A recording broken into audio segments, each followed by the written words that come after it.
Welcome to Opal Lakes. So we've just booked lake exclusive. Me, I say us, Buster, Cody, me and my dogs. There's my other dog.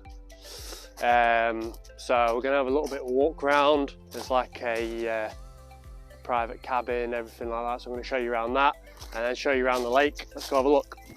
Look at that for a view.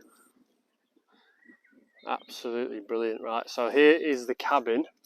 So we're going to go in, have a little bit of a look. I'm sure the dogs will show you around as well. Look at this, how spacious it is inside.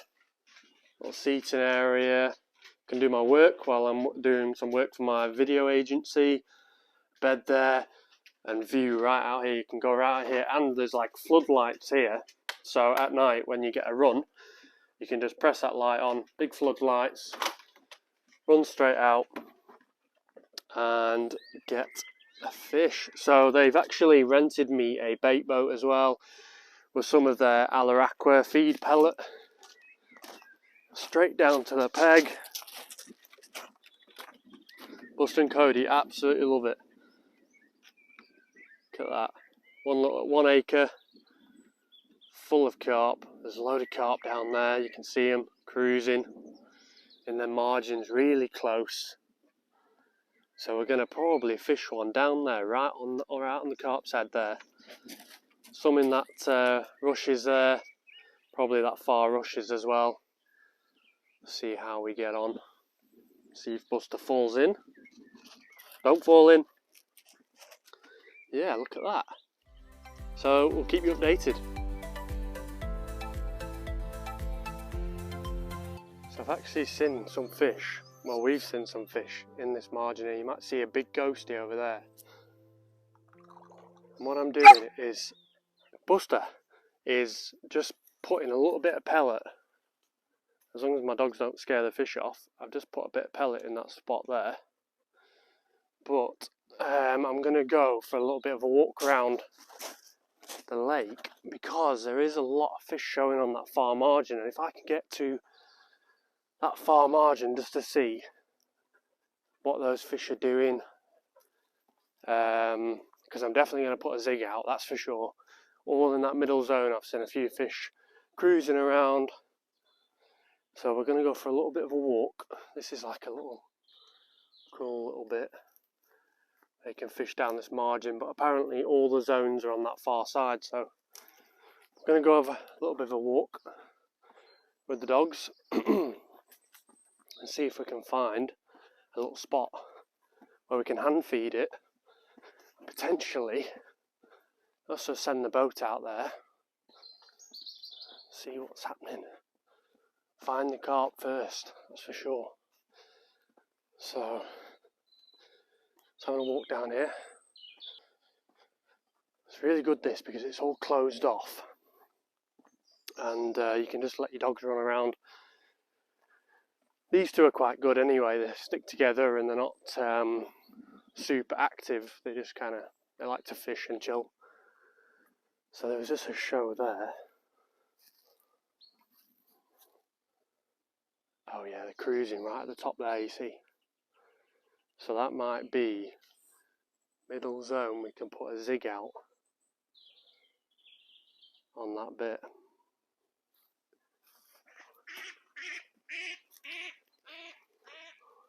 Dogs are scaring the duck, the one duck.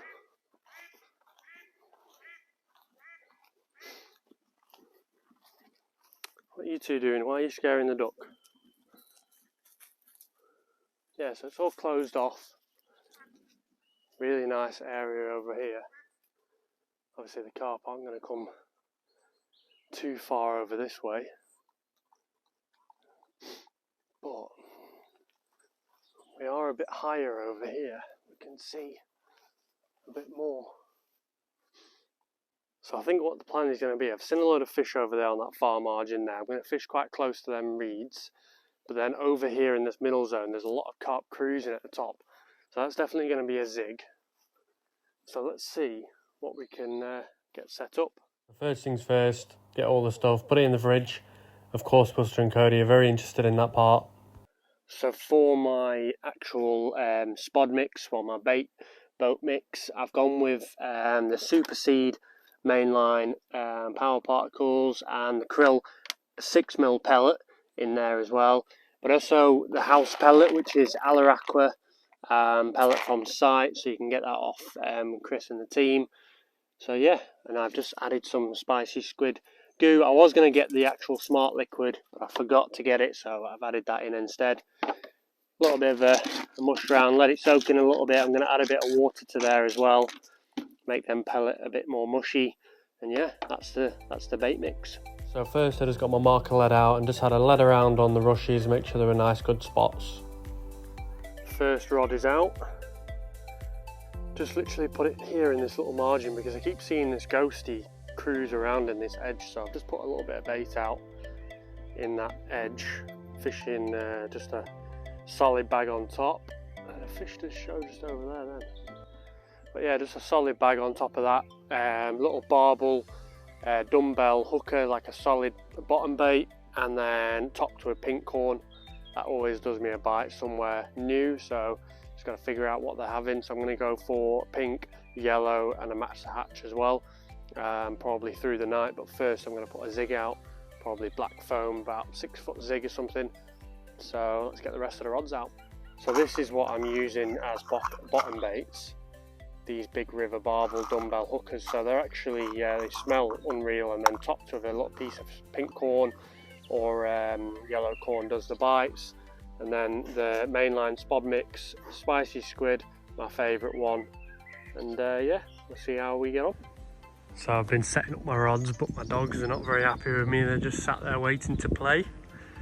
I said I'm gonna cast this one last rod out and spawn a bit of corn over the spot, and then we'll be able to play. Yep.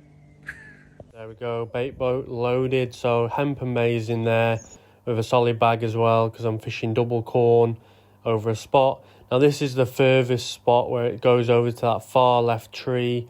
You'll see it in a minute when I speed it up. And guys, I never use a bait boat. You can probably tell I can't drive one. I'm always casting, but this is a good little venue to use a bait boat. All 3 rods are finally out and fishing all those far margins, because I've seen fish all over their margins. So we'll see what happens. So now the rods are actually out over there. Let's have a little bit closer look inside. So I'm just making a coffee.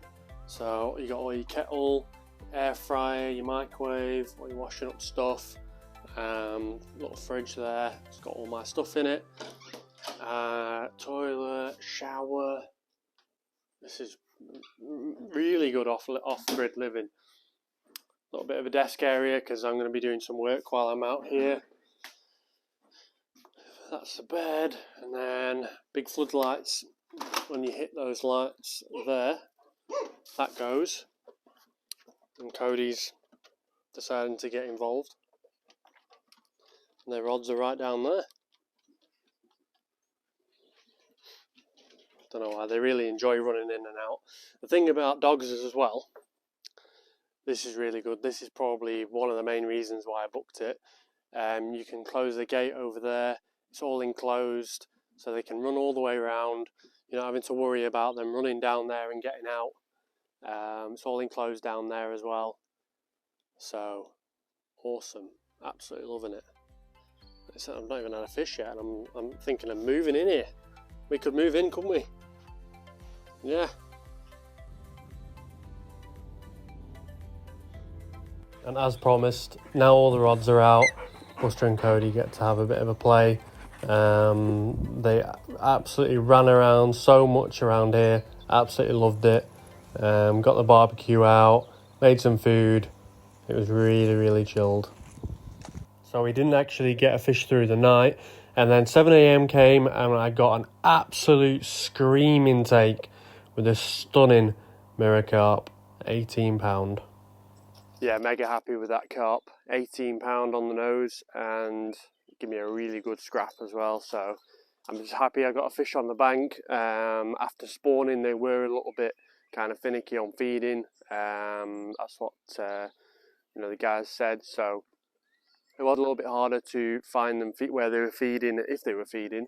And they just seemed to be kind of hanging about in all the rushes, not really coming out and not really feeding. So I just had to kind of persevere on some bite times, and keep my eye out, keep watching the water where they're going to be.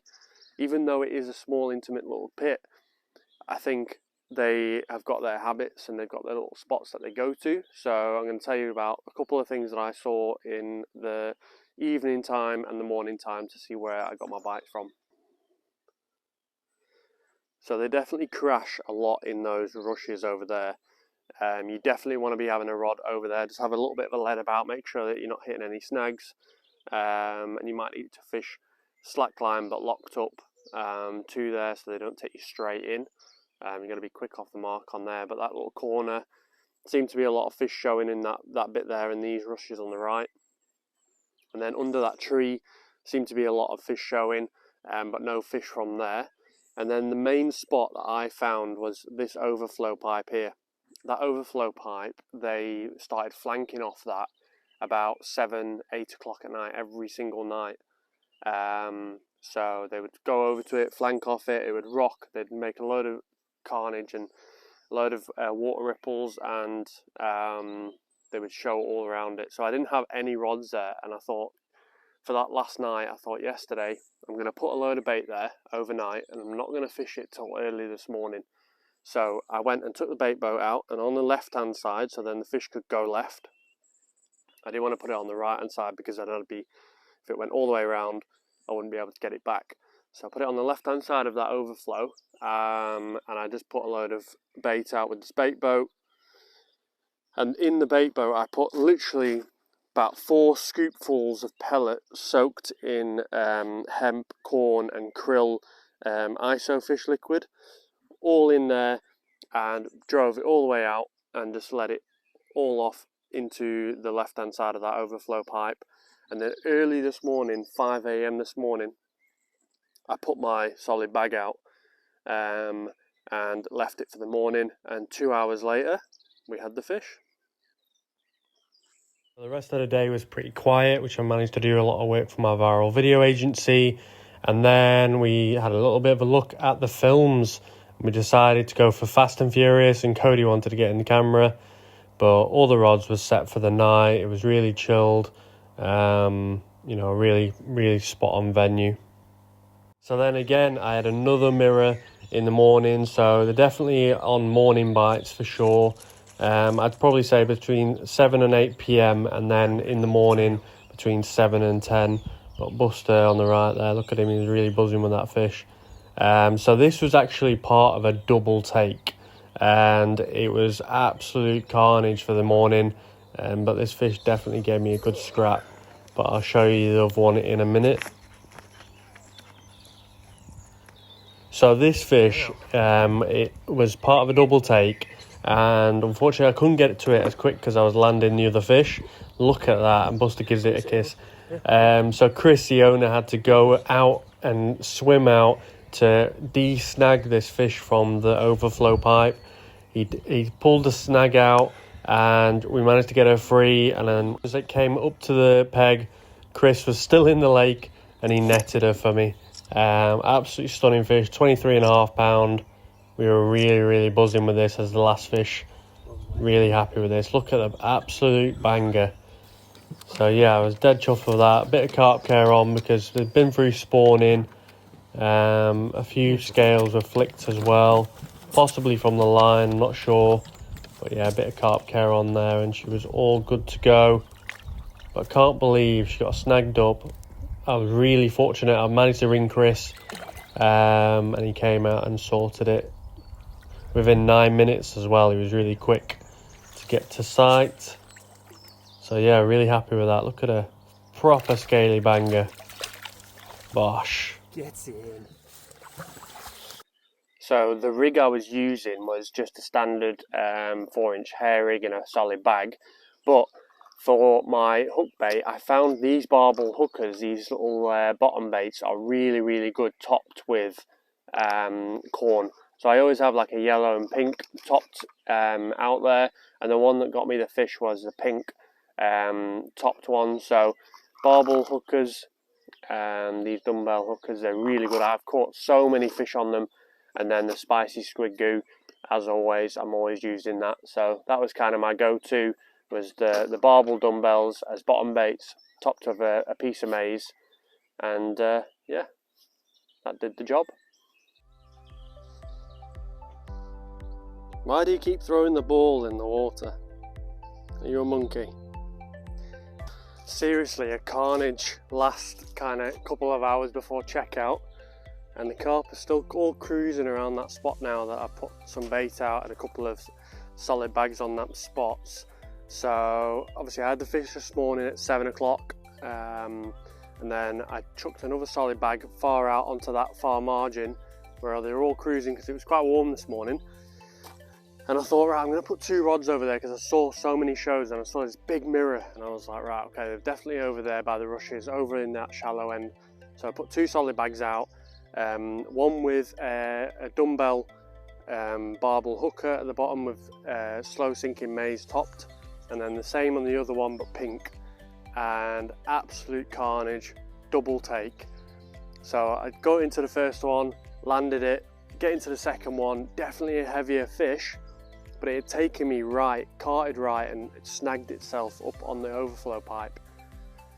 So I thought, right, there's no chance of me being able to get it off there. So I rang Chris, the owner, and I said, how far are you away? And he said, 9 minutes, I'll get there. So I was like, brilliant. So Chris gets here and I said, I'm pretty sure it's still on. I've slacked the line off, but it's snagged on that overflow pipe, that one over there. And he gets into his boxes and he goes for a swim. And he's like, I'm going to get it unsnagged, because he could walk across to the point where it was snagged rather than using the boat. And so he gets in, swims over, and untangles the fish off the overflow pipe, and it carts left, off it goes again. So fish still on. About 10-minute battle, gets it in the net. Chris is still in the water. He nets it for me right here down in this little bit here. Absolutely crazy morning session. So 3 absolute banging carp this morning, and yeah, couldn't be happier with the place. As soon as I leave, I'm gonna book again. And yeah, top tip would probably be fishing solid bags. They obviously like corn, so slow sinking maize topped with a bottom bait and a bit of bait as well. Their house pellet, that's all I was fishing over. A bit of boilie crumb and some krill goo. So that's what I had them, and really enjoyed the session. So I will be back. Catch you in a bit, guys.